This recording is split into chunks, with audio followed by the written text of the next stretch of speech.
에스겔 23장의 마지막 부분도 역시 다시 한번 오홀라와 오홀리바의 이 죄에 대한 부분들을 하나님께서 밝히시고 그것에 대해서 하나님께서 심판하시는 이 장면, 그 내용이 기록되어 있습니다.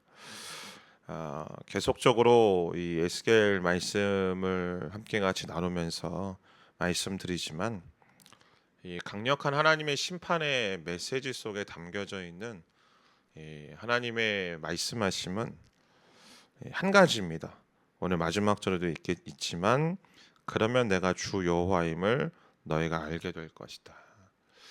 하나님이 바라고 하나님이 소망하시는 것은 죄 가운데 있는 이들이 하나님께로 돌이켜 하나님을 알도록 하는 것, 하나님을 알게 하시는 것, 하나님과의 온전한 관계 속에 나아가게 하시는 것, 그것이 하나님의 갈망이고 하나님의 로망이며 하나님의 소망인 것이죠. 자, 그렇다면 하나님께서 이 죄 가운데 있는 사람들을, 죄 가운데 있는 이 민족과 이 나라들 속에 하나님을 알도록 하시기 위해서 하나님께서 어떻게 하시는가? 자, 오늘 36절 말씀 하반부에 보면 36절 읽어볼까요? 시작. 여호와께서 내게 말씀하셨다. 사람아, 내가 오홀라와 오홀리바를 심판하겠느냐? 그렇다면 그들에게 그들의 혐오스러운 일들을 언급하여라. 하나님이 먼저 하시는 것은 그들의 모든 혐오스러운 일들을 다 언급할 것을 에스겔에게 말씀하십니다. 그러니까 바꿔 말하면 그들의 죄에 대한 부분들을 낱낱이 밝히고 계심을 오늘 본문을 통해서 볼 수 있죠. 그들의 죄가 몇 가지 열거되어 있는데 첫 번째는 우상을 숭배했다라는 것이죠. 37절 38절 말씀에 보면 그들이 간음했다. 그들이 우상들과 간음했다. 심지어 자식들을 제물로 바쳐서 물속을 지나가게 했다. 그러니까 가나안 민족들의 또 신들, 또 바벨론, 아시리아의 신들을 섬기면서 단순히 그들만을 섬긴 것이 아니라 그들의 신이었던 이 밀곰과 몰곰에게 제사, 몰록에게 제사를 드릴 때에 이 장자를 바치는 이 끔찍한 인신 제사까지도 서슴지 않고 했다라는 것입니다. 그런데 하나님과의 관계, 하나님과의 관계가 깨어지는 이들에게 나타나는 현상은 그들의 손에 피가 있었다. 곧 그들 가운데에 이 정의와 공의가 사라지고 정직이 사라지고 또 지금까지 함께 이 앞에 나왔던 그 말씀을 통해서 보았던 것처럼 연약한 이들, 사회적인 약자들을 억압하여서 그들이 가지고 있는 것들을 갈취하고 쟁취하여 자신들의 어떤 부를 늘리려고 하는, 자신들의 배를 채우려고 하는 일들도 서슴지 않고 그들이 했다라는 것이죠. 근데 문제는 이들이 하나님도 경멸하였음을 오늘 본문이 이야기를 합니다. 자, 38절, 39절 함께 있습니다. 시작. 그들은 또 내게 이런 일도 했다. 같은 날 그들이 내 성소를 더럽히고 내 안식일을 모독했다. 그들이 자식들을 우상들에게 희생제물로 바치고 와서 바로 그날 내 성소에 들어와 그곳을 더럽힌 것이다. 그들이 이런 짓을 내 집 가운데로 했다. 그러니까 그들이 우상을 숭배하고 난 그날, 그들이 거짓과 또 하나님의 정의와 공의를 무시한 그날 하나님께 나와서 예배드렸다는 이야기입니다. 그러니까 손쉽게 말하면 이런 거죠. 오전에 점집에 가서 점을 치고 자기의 복에 대해서, 자기의 미래에 대해서 예언해달라고 점치고 난 다음에, 그러고 나서 그날이 주일이어 가지고 교회 와서 예배드리면서 하나님, 내가 하나님을 사랑합니다라고 말하는 겁니다. 직장 속에서, 사회 속에서 끊임없이 이 거짓과 이 괴교를 가지고 자신의 이익을 추구하는 그런 삶을 살다가 어느 날 그냥 교회에 와서 주님 나를 불쌍히 여주십시오, 긍휼히 여주십시오 이렇게 한다라는 거죠. 마치 옛날에 뭐 한 20몇 년 된 영화이긴 하지만 이 투캅스라는 영화 속에서 이 어느 한 교회 안수 집사였던 안성기 그 배우가 자기가 경찰인데도 불구하고 뇌물을 받고 온갖 나쁜 짓을 하고 수요일 저녁이라고 수요일 날 저녁에 예배당에 앉아서 안수 집사로서 그냥 거룩한 척 예배드리는 그런 모습과 똑같다라는 것입니다. 그런 일들을 했다라는 거죠. 그리고 또 그들의 죄가 무엇인가? 이제 40절부터 시작되어지는 말씀, 40절부터 44절까지의 말씀을 보면 어제도 나왔던 이야기이지만 그들의 나라와 민족이 하나님을 신뢰하고 하나님을 의지했어야 되는데 이방 민족들을 사랑하고 연락하여서 또 그들을 신뢰하고 그들을 의지했다라는 것입니다. 그러니까 이들의 죄에 대해서 하나님께서 숨기지 않고 낱낱이 드러내고 계십니다. 그런 이후에 이들의 죄가 이러하니 그 죄에 대해서 하나님이 이렇게 심판하시겠다라는 것이 45절부터 시작하여서 오늘 마지막 절까지 이야기인 거죠. 자, 오늘 본문을 통해서 우리가 생각해 볼 것은 이것입니다. 여러분, 성경은 우리에게 분명하게 선언하고 선포하고 있는 것이 무엇인가? 죄는 반드시 드러난다는 겁니다. 어둠은 반드시 드러날 수밖에 없다라는 거예요. 민수기 32장 말씀을 보면 너희의 죄를 내가 반드시 찾아낼 거라고 말씀하고 있습니다.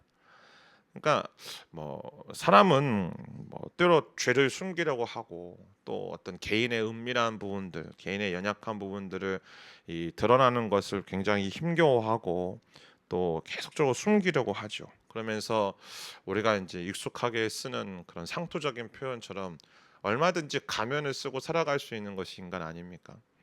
집에서는 집에서대로 가면을 쓰고 밖에 나가서는 밖에서대로 가면을 쓰고 그렇게 수많은 가면을 쓰고 나 자신을 포장하면서 숨기며 살아가지만 내 마음의 중심 속에 어떤 생각을 가지고 있고 어떤 마음을 갖고 있는지 하나님은 모든 것을 다 아시고 드러내신다는 사실입니다. 여러분, 이들이 오늘 본문에서 서두에도 말씀드렸던 것처럼 밖에서 열심히 본인이 우상 숭배할 거 다 하고 또 우상에게 자기 자녀 바칠 거 다 바치고 극악무도한 모든 죄악과 이 나쁜 짓들은 다 하고 나서 그 다음에 나와서 하나님의 존전에 나올 때에 여러분 그들이 어떤 마음으로 나왔을까요? 하나님을 다 알고 계신다라는 마음이기보다는 나는 하나님께 다 속이고 난 얼마든지 경건한 척 할 수 있다라고 거룩한 척 할 수 있다라고 나오지 않았겠습니까? 그러나 분명히 성경은 우리에게 이야기하는 것이 이 모든 이 잘못과 허물들은 하나님 앞에서 반드시 드러난다라고 말씀하고 있는 것이죠. 우리는 역사를 보아도 또 개인의 삶 속에서도 보아도 감추어진 것들이 은밀하게 행해졌던 모든 부분들이 이 모든 사실은 저 사람과 나만 안다라고 아니면 나 혼자만 알고 있다는 그 모든 일들이 희한하게도 시간이 흘러가면 흘러갈수록 다 드러나고 폭로되고 그로 인하여서 그들의 삶이 무너지고 때로는 국가 공동체가 위험에 빠지는 일들을 우리는 목도하지 않습니까? 우리의 연약함과 우리의 잘못과 우리의 허물은요, 직장에서 가정에서 개인의 은밀한 자리에서 아무것도 모르는 것 같지만 하나님 앞에서 모두가 다 드러나는 것입니다. 히브리서 4장 13절 말씀에 보면 어떤 피조물이라도 하나님 앞에 숨을 수가 없다라고 말하고 있습니다. 오히려 모든 것이 우리에게서 진술을 받으실 그분의 눈앞에 벌거벗은 채 드러나 있다는 사실이죠. 여러분, 이 사실이 우리에게 어마어마한 하나님을 향한 이 두려움들을 가져올 수밖에 없죠. 우리 모든 일거수일투족을 하나님은 다 알고 계신다. 내가 정직하게 살고 내가 거룩하게 살면요, 내가 마음으로 정말 매일같이 깨끗한 마음을 품고 살면 아무것도 두려워할 필요는 없지만, 그러나 우리가 나 자신에게 정직하는 것은 끊임없이 내 안에 하나님이 기뻐하시지 않는 마음들을 나도 모르게 품고 살아가는 것이 우리의 연약함이라면 그 모든 것들이 하나님 앞에서 밝히 드러나고 아니면 세상 앞에서 사람들 앞에서 드러나고 폭로되어지고 그것으로 인하여서 오늘 이 본문에 나오는 것처럼 하나님의 심판을 받을 수밖에 없다. 그러면 왜 우리가 두려워할 수밖에 없는 것이 정상 아닙니까? 근데 중요한 건 성경은 거기서 끝나지 않는다라는 거죠. 복음은 거기서부터 시작된다라는 겁니다. 복음의 시작은 죄의 대가가 죽음이고 그 죄가 드러나지만 우리 모두가 본래 그 심판을 받아야 할 존재라는 사실이지만 복음이 우리에게 제시하고 있는 것이 무엇인가? 하나님은 예수님을 통하여서 그 모든 죄를 담당하게 하셨고 예수 그리스도께서 그 죄로 말미암은 그 심판, 오늘 이 본문 속에 이 죄로 말미암아 받아야 되는 그 모든 끔찍한 심판을 자신의 아들을 통하여서 대신 받으셨다라고 성경이 우리에게 말씀하고 있지 않습니까? 때문에 여러분, 복음의 시작은 우리의 죄가 드러나고 우리의 어두움이 드러나는 그곳에서부터 복음은 시작되는 것이고 복음은 완성되는 것입니다. 십자가의 말로 예수 그리스도의 십자가의 말로 에스겔을 통하여서 하나님께서 심판하신 이 심판의 장면이 예표되고 있는 복음의 완성인 것이죠. 예수님의 십자가가 하나님께서 죄를 무시하지 않는다는 사실을, 죄를 그냥 덮어두시지 않는다는 사실을 우리에게 말씀하고 있지 않습니까? 그러나 그것으로 끝나는 것이 아니라 예수님의 십자가는 그 모든 죄값을 우리 대신 담당하게 하셨다라고 성경은 우리에게 말하고 있죠. 우리가 우리의 죄로 인하여서 그 심판을 받아야 되고 그 수치를 받아야 되지만 예수님이 우리 대신 수치와 심판을 당하셨다라고 성경은 말하고 있는 거예요. 죄의 대가는 반드시 치러야만 합니다. 그러나 하나님께서 그 아들을 통하여 우리 대신 그 심판의 잔을 마시게 하신 것이죠. 그래서 이제 다음 달부터 로마서 말씀이 드디어 에스겔이 이제 전반부 끝나고 로마서 이제 큐티가 시작이 되어지는데 할렐루야. 로마서 3장에 보면 이 예수를 하나님이 그의 피로써 믿음으로 말미암는 화목제물로 세우셨으니 그 세우신 이유가 뭔가? 이는 하나님께서 길이 참으시는 중에 전에 지은 죄를 간과하심으로써 자신의 의로움을 나타내려 하심이라라고 되어 있지 않습니까?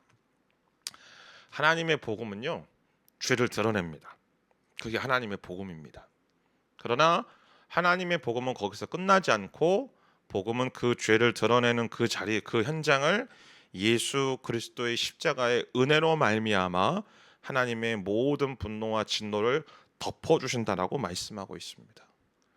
하나님은 우리의 죄를 드러내십니다. 그러나 우리의 죄를 드러내시는 목적은 우리를 부끄럽게 하시기 위함이 아니라는 사실을 우리는 기억해야만 합니다. 이 세상은요, 다른 사람들의 약점과 다른 사람들의 수치와 그 죄악들을 폭로하고 있죠. 그러나 그 폭로되는 것을 즐기는 것이 이 세상입니다. 그렇지 않습니까? 여러분, 다른 사람들의 연약함을 들추어내는 것이요, 저 사람을 성장시키기 위해서, 저 사람을 성숙시키기 위해서, 그 한 사람을 살리기 위해서 드러내는 것이 아니고 그 사람을 죽이기 위해, 그 사람을 창피를 당하기 위해, 그 사람이 아파하는 것들을 바라보기 위하여서 폭로하는 것이 오늘날의 이 미디어이고 오늘날의 이 모습들이잖아요. 폭로는 하되 대안은 제시하지 않고 문제 해결 방법을 제시하지 않는 게 오늘날의 폭로 방법 아닙니까? 그러나 복음은 우리에게 우리의 모든 어둠들과 죄를 폭로합니다. 그러나 폭로하는 것으로 끝나지 않고 대안을 주시는 거예요. 솔루션을 주시는 거예요. 문제 해결 방법을 주시는 거죠. 그 문제 해결 방법과 솔루션이 무엇인가? 예수 그리스도의 십자가 앞에 나아가라는 거예요. 그게 우리 가운데 주시는 하나님의 복음의 메시지이잖아요. 여러분, 그래서 오늘 본문이 하나님께서 이들의 모든 죄와 거문을 낱낱이 밝히시는 이 본문이 오늘 우리 가운데 분명하게 말씀하십니다. 이스라엘의 죄가 드러났듯이 오늘 우리의 죄악도 우리의 허물도 하나님 앞에서 숨길 수 없다라는 거예요. 우리의 어떤 모든 잘못된 생각과 잘못된 가치관들과 잘못된 삶의 기준을 하나님 앞에서 숨길 수 없다라는 거죠. 그러나 하나님의 복음은 그 죄와 우리의 모든 연약함들과 우리의 모든 악함들을 드러내는 것으로 끝나지 않고 십자가의 은혜로 용서를 선포하고 계심을 믿으시게 되기를 주님의 이름으로 축복합니다. 그것이 우리에게 주시는 은혜입니다. 그게 은혜인 거예요. 우리의 죄악과 허물들, 우리의 연약함들을 괜찮아 우쭈쭈 하는 게 그게 은혜가 아니고요. 그것들이 드러나서 하나님 앞에서 폭로되어지고 하나님의 빛으로 말미암아 우리의 어둠들이 온전하게 드러날 때에 그 가운데 하나님의 생명을 채워가시는 것이 그게 은혜인 거예요. 때문에 주의 말씀을 읽으며 주의 말씀을 묵상하며 때로는 말씀을 들으며 때로는 기도할 때에 하나님의 생명의 빛으로 하나님의 말씀의 빛으로 우리의 심령과 우리의 영혼을 조명하셔서 우리 안에 있는 어두움들이 드러나고 깨닫게 되어질 때에 우리가 너무나 고통스러워서 몸부림치는 게 정상이에요. 하나님의 말씀을 듣고도 하나님의 말씀을 묵상하고도 내 안에 어떠한 찔림도 없고 어떠한 마음의 감동도 없이 그저 내가 원하고 내가 바라고 내가 소망하는 것들만을 가지고 하나님 앞에 나아간다면 오늘 우리는 이스라엘 백성들처럼 하나님을 경멸하는 죄를 짓고 있다라고 오늘 성경은 우리에게 분명하게 경고하고 있습니다. 분명히 알아야 되는 것은 우리 안에는요, 저도 마찬가지고요, 저는 더 심할지도 모르겠죠. 우리 안에 분명히 하나님이 기뻐하시지 않는 생각들과 마음들 하루를 살아가면서요 끊임없이 발동합니다. 끊임없이 우리 안에 마음에 품고 살아갑니다.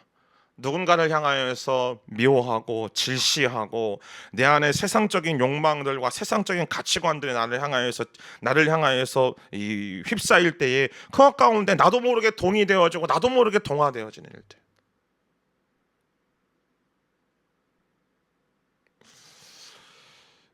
저보다 연배가 많으신 분들한테는 죄송하지만 나이가 한 살 한 살 들어가면 들어갈수록 자꾸 뉴스를 더 많이 보더라고요. 근데 어제 이 말씀 이제 마무리 이제 저녁 때 목사님들 이제 오셔서 같이 교제하고 저녁 때 집에 들어와서 마무리를 하는데, 근데 문제는 제 안에 뭐가 있냐면 그 뉴스를 바라보면서 기도하기보다는 저도 같이 동화되어 가지고 비난하고 정죄하고 이 비판하는 모습들이 하루가 늘어가면 늘어갈수록 점점 더 제 안에 더 늘어가는 거예요. 여러분, 그런 모습들이 우리 안에 있다라는 거죠. 우리 안에 비단 뭐 간단한 예를 들었지만 그것뿐이겠습니까? 내 안에 자꾸 이 세상의 가치관과 기준에 종속되어져서 세상이 말하고 있는 그 방향성으로 달려가고 있는 우리의 모습들. 사랑하는 여러분이요, 그러게 우리는 날마다 하나님 앞에 기도해야 합니다. 어떻게 기도하는가? 주님의 말씀의 빛으로 나를 비추셔서 내 안의 연약함과 내 안의 어두움들이 드러나고 폭로되게 하여 주옵소서.